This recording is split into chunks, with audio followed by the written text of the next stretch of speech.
Coming up on First at 4, Eastern Kentucky University loses a legendary coach. How Roy Kidd made an impact from Corbin to Richmond and beyond. And some prominent Washington Republicans are calling for an impeachment inquiry for President Biden. Plus, we are tracking showers today, but some cooler, drier air is on the way by midweek and beyond. Those details coming up as Mountain News First at 4 starts now. Dedicated to Eastern and Southern Kentucky, this is WYMT Mountain News First at 4. Good afternoon, I'm Steve Hensley. First at 4, Corbin native and legendary Eastern Kentucky University football coach Roy Kidd died today at the age of 91. The Corbin native was the head football coach for the Colonels from 1964 until 2002. Earlier today, EKU's current head football coach Walt Wells spoke about Coach Kidd.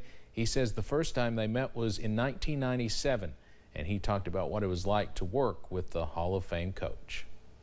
You know, I came here, I lost my father right before I came here, and Coach kind of filled a void there for me. Whatever he told me, I listened, to be honest with you. You know, I mean, the man knows football. The man knows how to handle people. The man knows how to run an organization. I mean, he did it for 39 years at such a high level. The visitation is expected to take place on Sunday and funeral services on Monday. Both will be held at the EKU Center for the Arts on campus. We will have more on Coach Kidd's life and legacy tonight at 6. Meanwhile, city leaders and former players in Richmond say Coach Kidd helped put EKU and Richmond on the map, developing a winning program that held true to the values and principles they instilled in the team. City Commissioner Mike Brewer worked on the sidelines as an athletic trainer and was a childhood friend of Coach Kidd. He says it's an experience he will never forget. No matter where he went,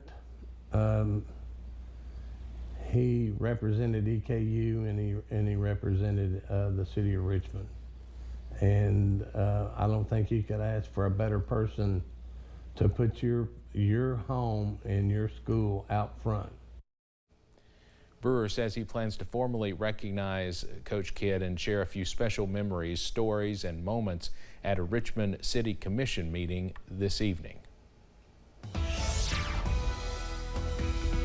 Well, we are tracking some showers across the mountains on Tuesday as a cold front begins to move across the region. But after this weather system, we are tracking some awesome weather as early as tomorrow. This afternoon, though, a few showers are possible, zooming into portions of Rowan County, also into Estill, Powell, Menifee County. A few showers not too far away, and more showers in portions of Wayne County, into Pulaski, McCreary, Laurel, Whitley, also into Rockcastle and Jackson County. A few more light showers there. A heavier downpour not too far away from Norton in Wise County, also southern Letcher County, and a few more spotty sprinkles in Pike County, into Mingo and Logan counties in West Virginia as well. Here's a live look from Rowan County, I-64 at Moorhead. We are cloudy, and that current temperature is at 72 degrees. Most of us right now in the middle to upper 70s, but some cooler and drier air is on the way. 75 in Jackson, 77 for London, down to 71 over in Pikeville at this hour. Into this evening, a stray shower is possible. It's not going to be a washout, though, if you have any evening plans, and those temperatures fall into the middle 60s as you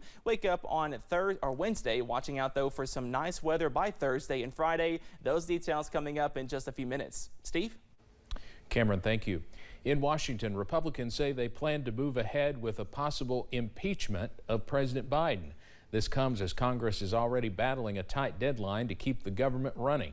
CBS's Skylar Henry has more from Capitol Hill. CBS News has confirmed that House Speaker Kevin McCarthy plans to announce this week that he now backs an impeachment inquiry into President Joe Biden. Republicans say IRS whistleblowers proved the Department of Justice gave preferential treatment to the president's son Hunter during its investigation. The move comes as some of the more strident House Republicans, such as Florida's Matt Gaetz, threatened to file a motion to vacate the Speaker's chair if McCarthy didn't agree to the impeachment inquiry. While Republicans appear ready to begin the process, lawmakers have a much more pressing issue to deal with. Congress has until the end of the month to pass a spending bill or the government will shut down. There has been bipartisan support to pass the spending bill in the Senate. For months. Our colleagues have worked diligently to build consensus and process as many bills as possible, with deadlines looming large. But some House Republicans say they won't support a deal that continues to fund Ukraine's fight against Russia. I once again implore House Republican leadership to reject all-or-nothing tactics, reject unrealistic expectations, and refuse to cave to the extremist demands we're hearing from 30 or so members way out on the fringe. A new CBS News poll shows support among Republicans to aid Ukraine is split evenly. Skyler Henry, CBS News, Capitol Hill. Even more Republicans, 61% of those surveyed, say the United States should not send weapons to Ukraine, something Republican leaders in the Senate insist is vital to American national security. Coming up on First at 4, Google executives go on trial in what could change the way big tech does business in the United States. Plus, a fall preview is on the way by the end of the work week. Your full forecast coming up after this break.